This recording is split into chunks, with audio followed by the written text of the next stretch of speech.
அனைவருக்கும் வணக்கம். என்னோவா தமிழ் சமையலுக்கு உங்களை அன்புடன் வரவேற்றுக் கொள்கின்றேன். இதுவரை எனது வீடியோக்களை பார்த்து ஆதரவு தந்து கொண்டிருக்கும் அன்பு உறவுகள் அனைவருக்கும் எனது மன நிறைந்த நன்றிகளை தெரிவித்துக் கொள்கின்றேன். தொடர்ந்தும் உங்கள் ஆதரவை எதிர்பார்த்து இன்று மீண்டும் ஒரு புதிய சமையலோடு வந்திருக்கின்றேன். இன்று நான் உங்களுக்காக வீட்டிலேயே எப்படி ஒரு பீஸா செய்யலாம் என்று செய்து காட்டப் போகின்றேன். இப்போ இந்த பீஸா டோ செய்கிறதுக்கு தேவையான பொருட்களை பார்க்க போகிறோம். இதில் நான் 680 கிராம் கோதுமை மா, அதாவது மைதா மா எடுத்து வச்சுருக்கிறேன்.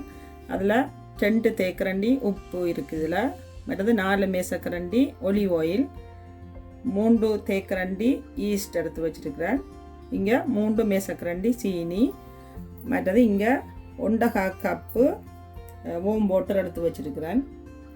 இவ்வளவு தான் இந்த டோ செய்கிறதுக்கு தேவையான பொருட்கள். இப்போ எப்படி செய்கிறதுன்னு பார்ப்போம். முதல்ல இந்த ஈஸ்ட்டை ஆக்டிவேட் பண்ணுறதுக்கு போட போகிறோம்.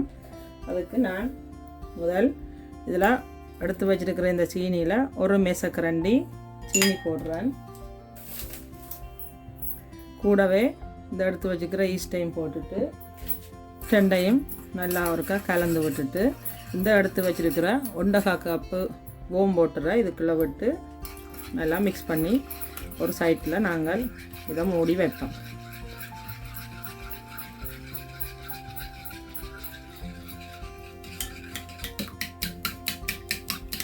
நான் இந்த ஈஸ்ட்டை வடிவாக தண்ணி விட்டது ஓம் வாட்டரை விட்டு வடிவாக கலந்துட்டேன். இப்போ நாங்கள் இதை ஒரு 10 நிமிஷத்துக்கு இதை லைட்டாக மூடி வைக்க போகிறோன்னு ஒரு சைட்டில். இப்போ இந்த மிச்சமாக இருக்கிற இந்த மாவுக்குள்ள இந்த சீனி, இதுக்கு தேவையான அளவு எடுத்து வச்சுக்கிற உப்பு, இது இவ்வளோத்தையும் போட்டு ஒருக்கா நல்லா இந்த மாவை கலந்து விடுவோம். இப்போ இந்த மாவுக்குள்ள உப்பு சீனி எல்லாத்தையும் நாங்கள் போட்டு கலந்துட்டோம்.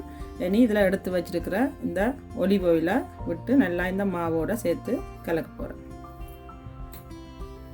இப்போ இந்த ஒலிவ் ஆயிலை இந்த மாவில் நல்லா சேர்ற மாதிரி வடிவாக எல்லா இடம் சேர்ற மாதிரி கலந்து விடுவோம்.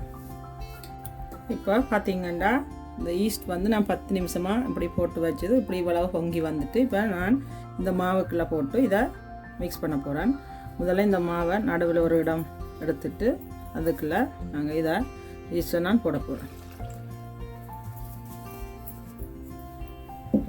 இப்போ இதை நல்லா கலந்து விடுவோம்.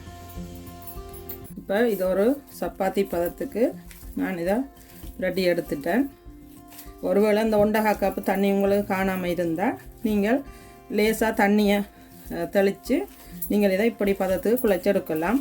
இப்போ நான் இந்த பீஸா டோவை ஒரு ஒலிவ் ஆயில் பூசினா ஒரு ரெயில் வச்சு நான் இதை நல்லா ஈச்சு எடுக்க போகிறேன். இப்போ நீங்கள் இப்படி இதை ஈச்சு செய்தால் தான் அந்த பீஸாவுக்கு நல்லா சாஃப்டாக வரும்.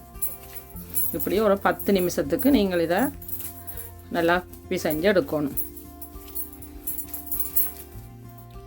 இப்போ இந்த டோவை நான் ஒரு 10 நிமிஷமாக நல்லா குழைச்சி எடுத்துட்டேன். இப்போ இதை நான் ஒரு மணித்தியாலத்தில் இருந்து ஒரு 1.5 மணித்தியாலம் மட்டும் இதெல்லாம் மூடி வைக்க போகிறேன். இது டபுள் சைஸுக்கு வர்றதுக்கு. இப்போ நாங்கள் இதை மூடி வைக்க போகிறோம். இப்படி மூடிட்டு ஒரு சைட்டில் நான் வைக்க போகிறேன். இதை பார்த்திங்கன்னா சரியாக ஒரு 2 மணித்தியாலத்தில் இந்த பீஸா மா இப்படி நல்லா பொங்கி வந்துட்டு இப்போ இதை எடுத்து நாங்கள் இப்போ பீஸா ரேயில் இதை தட்ட போகிறேன்.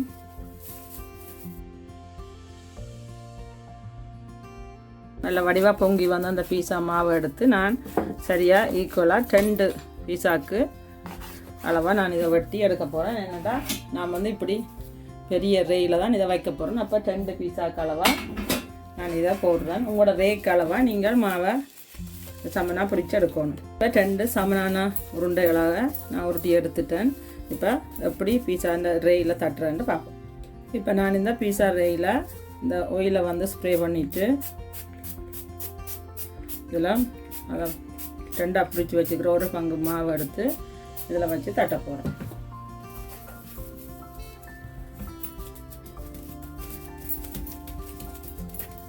இப்படி நீங்கள் வட்டமாக வடிவாக தட்டணும். இந்த பீஸா ரேயில் எல்லாம் வட்டமாக ஈவனாக தட்டிட்டேன். உங்களுக்கு இந்த ஓரம் மடித்து நீங்கள் உருண்டையாக விடணுமெண்டா நீங்கள் விடலாம். இப்போ இதில் எல்லாம் தட்டி போட்டு இந்த முள்ளுக்கரண்டி எடுத்து இப்படி நீங்கள் அங்கங்கே குத்தி விடணும். அப்போ தான் நாங்கள் போடுற சோஸுகள் எல்லாம் வடிவாக ஊறி வரும். மற்றது இந்த பீஸாவும் நல்லா வரும். பார்த்தீங்கன்னா இந்த பீஸா ரேயில் நான் தட்டின இந்த மாவில் எப்படி இந்த பீஸாவுக்கு எல்லாம் ரெடி பண்ணுறேன்னு பார்க்க போகிறோம். இப்போ இதில் தேவையான பொருட்கள்னு பார்த்தீங்கன்னு சொன்னால் அது இதில் இவ்வளவு பொருட்களையும் பார்த்து நீங்கள் பயந்துட வேணாம். ஒவ்வொரு தட்ட விருப்பத்துக்கு ஏற்ற மாதிரி நீங்கள் செய்யலாம். இதில் வந்து உங்களுக்கு நான் காட்டுறேன். பார்த்தீங்கன்னு சொன்னால் இதில் நான் கொஞ்சம் அன்னாசி பழம் வெட்டி வச்சுருக்கிறேன், தக்காளி பழம் கொஞ்சம், ஒலீவ் வட்டம் வட்டமாக வெட்டி வச்சுருக்கிறேன். இதில் கருப்பு ஒலீவ், இது பச்சை, இது கருப்பில். மற்றது இங்கே ஸ்வீட் கோர்ன் வச்சுருக்கிறேன். இது வந்து இங்கே வந்து வெயிலில் காய போட்டு ஊற வச்ச தக்காளி பழம். இது வந்து ஒரு சீஸ், மொசரில்லா சீஸ் அண்ட் உண்டு. அடுத்தது காட்டுறேன். இதில் வந்து இது வந்து எங்களோட வீட்டு தோட்டத்தில் விளைஞ்ச மிளகாய் வெட்டி வச்சுருக்கிறேன். இதில் ரெட் ஆனியன் வெட்டி வச்சுருக்கிறேன். இங்கே வந்து இது எங்களோட வீட்டு தோட்டத்தில் விளைஞ்ச குடமிளகாய். இது வந்து சிவப்பு கலர். இது எல்லாம் ஒரே மிளகாய் தான், கலர் தான் வித்தியாசம். இது மஞ்சள் கலர் மிளகாய் வெட்டி வச்சுருக்கிறேன். அடுத்தது இதில் நாங்கள் செய்த சோஸ் இருக்குது. இதில் நீங்கள் மச்சமாக செய்கிற மரக்கறி இல்லாமல் செய்கிறேன்னு சொன்னால் இதில் பெப்பரோனி எடுத்து வச்சுருக்கிறேன். மற்றது இங்கே இந்த சீஸ் வந்து எடுத்து வச்சுக்கிறேன், மொசரில்லா சீஸும். மற்றது இந்த சீஸும் எடுத்து வச்சுருக்கிறேன். உங்களுக்கு விரும்பின மாதிரி நீங்கள் போடலாம். இவ்வளவு தான் இந்த பீஸாவை அலங்கரிக்கிறதுக்கு தேவையான பொருட்கள். இப்போ எப்படி இதை அலங்கரிக்கிறேன்னு பார்ப்போம். ரெடி பண்ணி வச்சுருக்கிற பீஸா மாவுக்கு மேலால் நாங்கள் வீட்டிலேயே செய்த இந்த பீஸா சோஸை போட்டு எல்லா இடமும் படுகிற மாதிரி கலந்து விட போகிறேன். இந்த பீஸா சோஸை நீங்கள் எப்படி வீட்டிலேயே செய்யலாம்னு சொல்லி நான் உங்களுக்கு தனியாக பீஸா சோஸ் வீடியோ போட்டிருக்கிறேன். அந்த லிங்கை இந்த பீஸா வீடியோக்கு கீழே டிஸ்கிரிப்ஷன் பாக்ஸில் கொடுத்துருக்குறேன். அதில் போய் பார்த்தீங்கன்னா உங்களுக்கு விளக்கமாக நீங்கள் அறிஞ்சு கொள்ளலாம். இப்போ இந்த பீஸாவில் எல்லா இடமும் நான் இந்த சோஸை போட்டு சமப்படுத்திட்டேன். இப்போ நாங்கள் இனி இந்த பீஸாவை அலங்கரிக்க போகிறோம். இதெல்லாம் முதல்ல நான் இப்போ மரக்கறி பீஸா தான் செய்ய போகிறேன். அப்போ அதுக்கு முதல்ல தேவையான பொருட்களை வந்து இதில் அடக்க போகிறேன். இப்போ பார்த்தீங்கன்னு சொன்னால் நான் இதில் இந்த மிளகாயை எல்லா இடமும் ஒருக்கா வைக்க போகிறேன். அடுத்ததாக அங்கங்கே இந்த சிவப்பு மிளகாயை வைக்கிறேன். அடுத்ததாக இதில் இந்த எல்லோ கலர் மிளகாய்.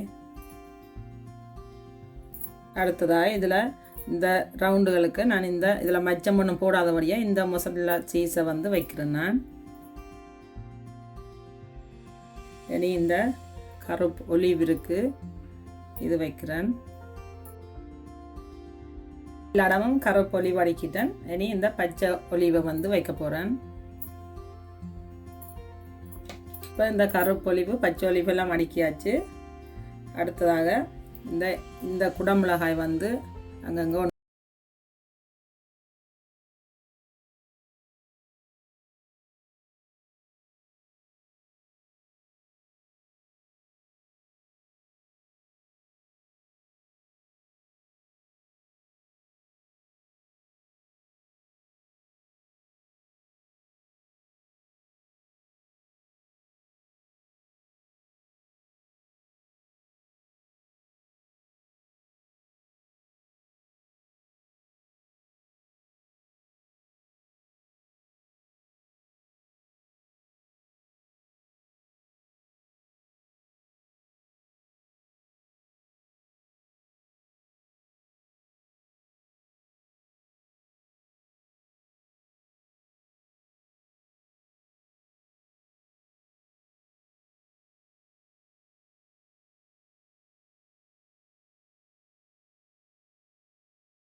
வெட்ட போகிறேன். இப்போ நாங்கள் இந்த பீஸாவை வெட்டினதை நாங்கள் ஒரு பிளேட்டுக்கு மாற்ற போகிறோம்.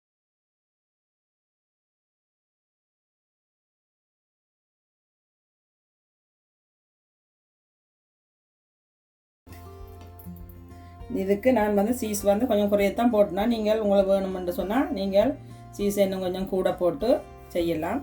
இப்போ இதை நான் ஒரு பிளேட்டுக்கு மாற்றுறேன்.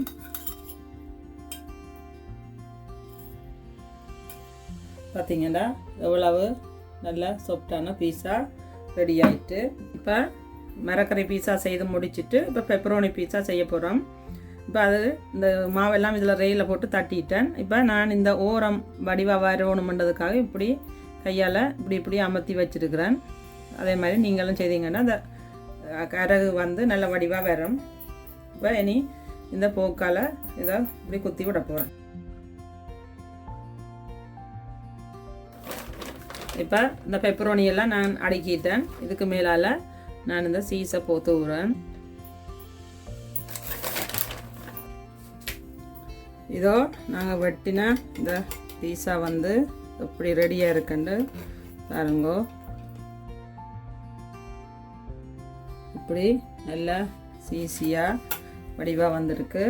நீங்களும் இதை உங்களோட வீடுகளில் செய்து சாப்பிட்டு பாருங்கோ. எப்படி இருக்குன்னு சொல்லி மறக்காமல் கமெண்ட்ஸ் பண்ணுங்கோ. இதுவரை சப்ஸ்கிரைப் செய்யாதாக்கள் சப்ஸ்கிரைப் செய்யுங்கோ. கூடவே பெல் பட்டனையும் தட்டி விடுங்கோ. மீண்டும் இன்னும் ஒரு புதிய சமையலுடன் சந்திக்கும் வரை நான் உங்கள் ஜெனோவா.